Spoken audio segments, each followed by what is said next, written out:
Hey everyone, Lord Brimstone finally here at last, continuing on with this playthrough. Yeah, it's been, what, 2 years now or something? Ridiculous. So, yes, I'm finally finishing this game, even though the recording of this has existed for a long time. But I'm having to re-record because I can't find my audio voice for this, or recording I should say. Anyway. It's time to meet our friend from long time ago. And a lot of people who play Castlevania know exactly who we're about to meet.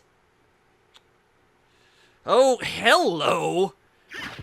Ladies and gentlemen, meet Galamoth.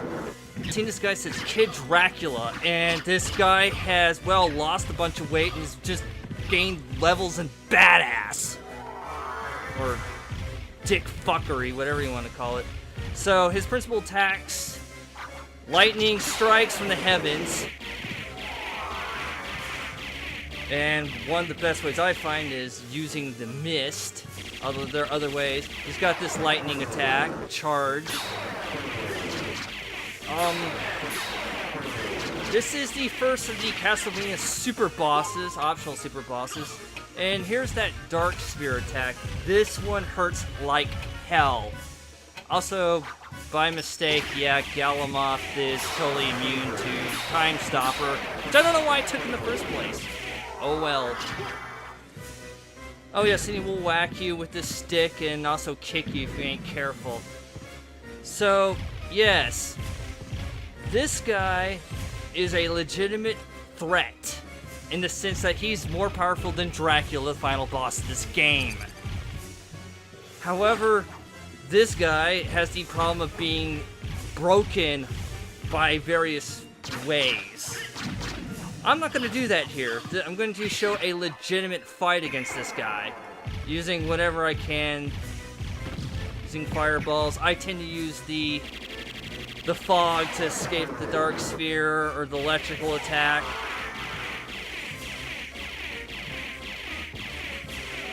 Yeah, doing legit, this boss is kind of a pain. Of course, one of the ways you can prevent, help break him is having abilities that can absorb electricity or totally negate it. Having the Alucard equipment, they call it mail with the spear, with the wand can be the shield wand or staff, whatever you want to call it, can totally break this guy. Certain weapons can't. Oh god. Yeah, that's the one thing you don't want to do, is get cornered in that one little spot when he does that attack right there. Also, for some reason, Galamoth has decided to channel his inner Egyptian within him. I don't know why. It kind of fits. And yes, the furry being very smart, decides to go protection thunder. Very good. This fight drags on because this guy has a crap ton of HP. I mean, a crap ton. He's also very tall and very agile for being tall.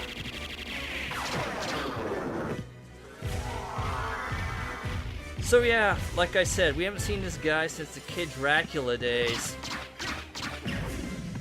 And even though it isn't considered canonical, well, I guess his appearance here now makes Galamoth canonical. And unfortunately makes him a plot device in the crappy Castlevania fighting game, Castlevania Judgment. Well, we won't talk about that anymore. In fact, I've completely forgot about what we're talking about. Nice skimpy dress, by the way. Yeah, I'm getting hammered here. So yeah, when I first fought this guy, this pretty much how it was. Just a long, drawn-out fight, and on your feet, ow, nail biter, because I'm using whatever health items I can, and to keep myself alive.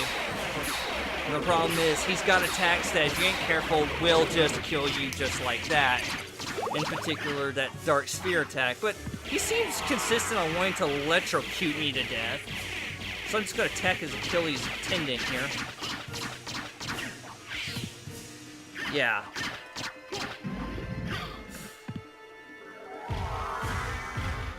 Not much more I can say about this.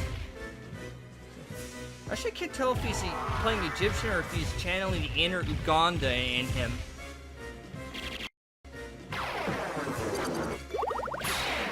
Okay, so getting a recharge here.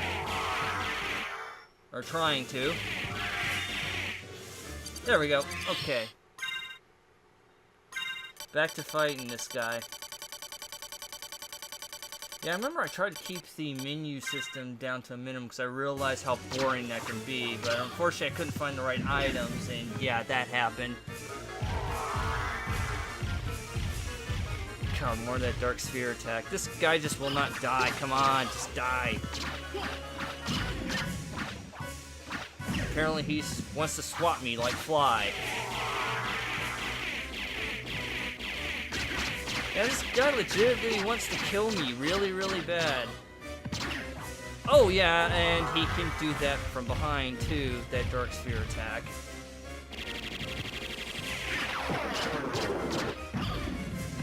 But you just get to hear this music. Dun, dun, dun, dun, dun, dun, dun. There I go again, trying to use the time stopper for no apparent reason. Sorry, Galamoth cannot be affected by the world, though. What's interesting about this is Galamoth not being affected by time is actually an ability that's used in Aria of Sorrow. You get the Galamoth soul that... It's either Galamoth or... I mean, it's either an Aria or dinosaur. I don't remember off the top of my head. Where you get the Galamoth soul in order to avoid one of the... I think it was Aria, where you, in order to break the Chronomage's ability. Yeah, it was Galamoth in the first Sorrow game. In the second one, you got Zephyr. Is this bugging you yet?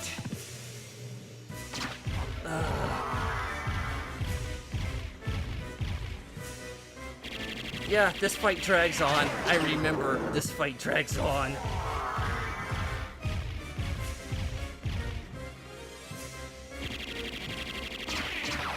I really like this boss design, though. He looks really cool. He does keep to his original roots, the Kid Dracula games, or Bolka Dracula-kun. In fact, this whole stage that we find Galamoth is a complete homage to that series. I'll explain after the fight. Finally! Die, die, die! Also, best boss death explosion I've seen. Woo! And we get a life max up. Yeah, like I said, totally optional, this guy. But we do get some cool stuff, I believe. Heart max up. Life max up. We got more juice. So, yeah, the two enemies that we face in this game are actually characters that existed in the Bolka Dracula-kun series. Mainly the frozen... Alright, and we're back, and we get the gas cloud. Yeah, our mist form now can do damage to enemies. Kind of weird that we would get it this late in the game, but whatever. It's not particularly useful, but it is worth a laugh. Anyway, as I was saying, the two enemies we fight here, again, Frozen Hat, shows up in the second game, I believe, which I don't think was ever released in the United States. And in Salam, yeah, I noticed I kind of mispronounced her name. She's actually a helper character. She's actually one of your friends in the series. So, yeah, I don't know why they made her an enemy in this one. So, yeah, just a note here, I know, I could have totally cheesed this boss. I could have used things like the Cursigram, yes, I'll go ahead and say it, the Cursigram, to totally just chop this boss apart, even though that does take a while. Other ways I've seen it done is Soul Steel used to the gross effect. And yeah, the Shiro Rod with the Alucard shield totally devastates this guy, if I'm not mistaken.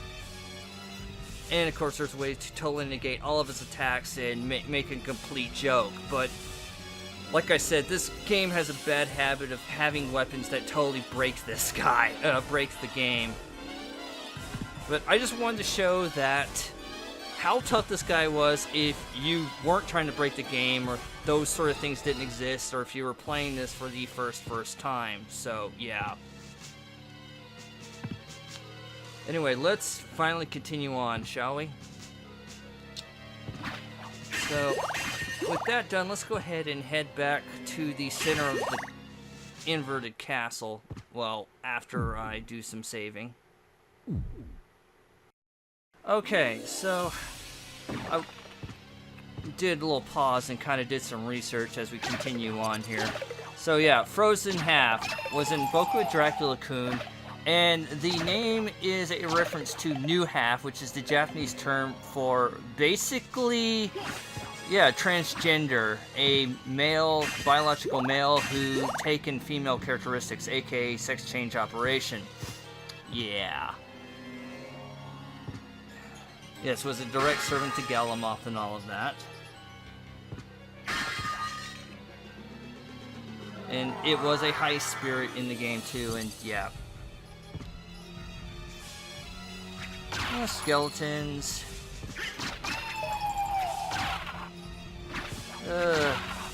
Weird green liquid. That's still kind of find that kind of weird. Oh well, this whole place is weird. Yeah, I'm doing a lot of damage to these things.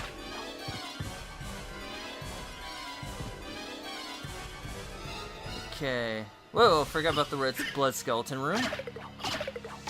Don't understand why this I put blood skeletons here, since they can't really hurt me. Ugh. Oh, and bats. So yeah, besides bats and skeletons, it's just the two other characters. Ah, there's Selam. Why are you attacking me? I thought we were friends in the Game Boy game. Oh well. Yeah, pretty much this is the witch that we see in a lot of the other Castlevania games. The stereotypical, you know, flying on the broom witch. So yeah, that was kind of an interesting throwback to, you know, Boku Dracula-kun, which is where, you know, Alucard really got his white hair style from. Because in Castlevania 3, he had the classic, you know, black hair or purple hair because of the NES palette limitations. Or whatever. I think it was black. Oh well. The knowledge, it is not fresh with me.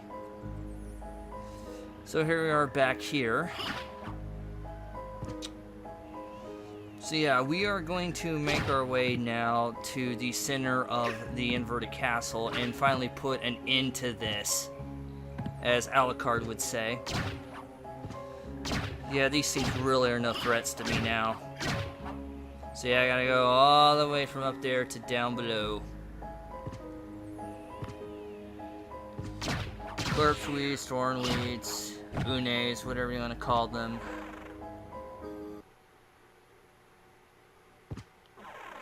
Let's do some warping so I don't have to bore you guys with the long trip down.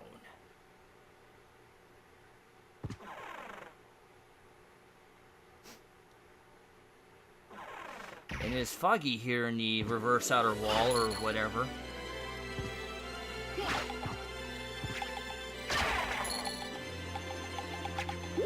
And more final toccata. Yeah, the stone skulls don't do nearly as much damage as they used to. Yeah, even the stone skulls are pretty trivial. Which is a good thing, considering how annoying they can be. Not sure why Past Me is deciding to dance on the ceiling. Even though I really like that Lionel Richie song. Obviously, this was not the correct place. Let's try this again.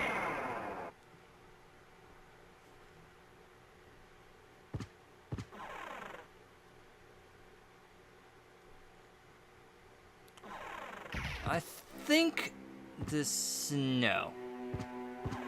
Pass me, you are a moron. Ugh. You know, the animals still work in succession where they were in the regular castle.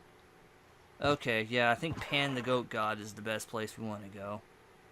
By the way, if you ever wonder what that joke is from, it's from the Critic.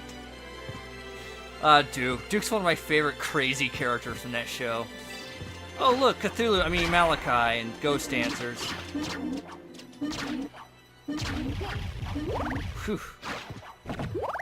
Never understood why they never corrected the name spelling.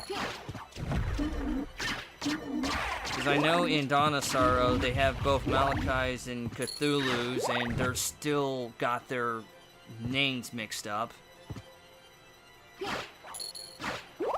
I do find it kind of cool that in Dinosaur you can actually use Cthulhu / Malachi's spear attack. Oh, hi, Azaghal. Actually, I believe in later games this guy's name is Alastor, but I'm not certain on that one. Another demon of the Gotea. Also, you know, Devil May Cry fans probably recognize that name too. And, ooh, the Dark Shield. A new shield. We don't see these very often. Dark. Unholy Dark Shield. Okay. Ooh, it's very black. Don't see anything too evil about it. Well, but it is black, dark. Okay. Well, it's testing time. Let's go ahead and use the shield rod, shall we? See what this thing does.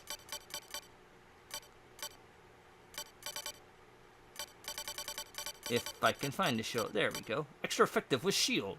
AK, you get a special attack with that. And we... ooh, my! We summon the power of Nemesis. Okay, I wonder what that does to enemies. That was kind of cool looking. I recall when I originally did the... I was totally shocked by this thing because I'd never seen the Dark Shield in action before. Okay, let's go find some suitable test subjects. But yeah, that is the rare drop from Malachi, and I was kind of surprised to get it. Because it gives me new toys to test and show you guys, the audience. And we open this door to key imagination, walk across the upside down statues, and here's where we need to be. Right here.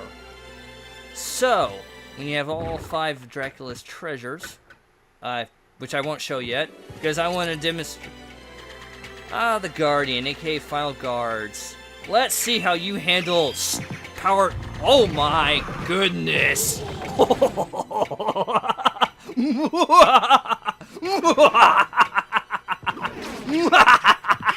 Stars, bitch!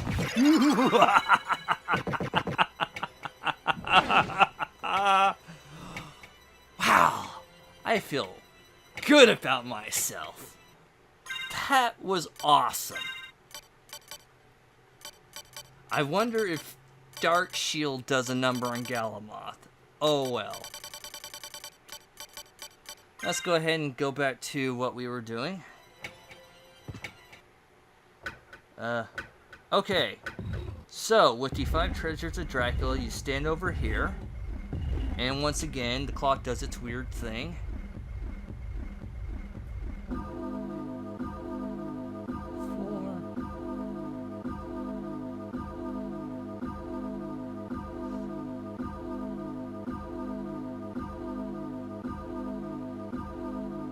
And once again, we enter the dark hour, and actually it's correct colors this time.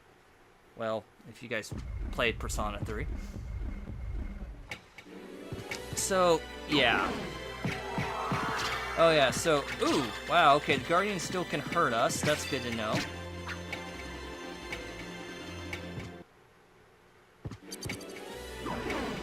Okay. I think I was trying to use the Alucard shield effect, but I didn't do it. I don't know why. Instead, we'll just summon Nemesis again. I'm sorry, that is just, wow. It's like I got Meteor on tap. Oh, Shield Rod, you are so broken and I love you for it. Well, at least against normal enemies. Oh well. So, oh, almost fell. So anyway, I'm going to go up to the save point here.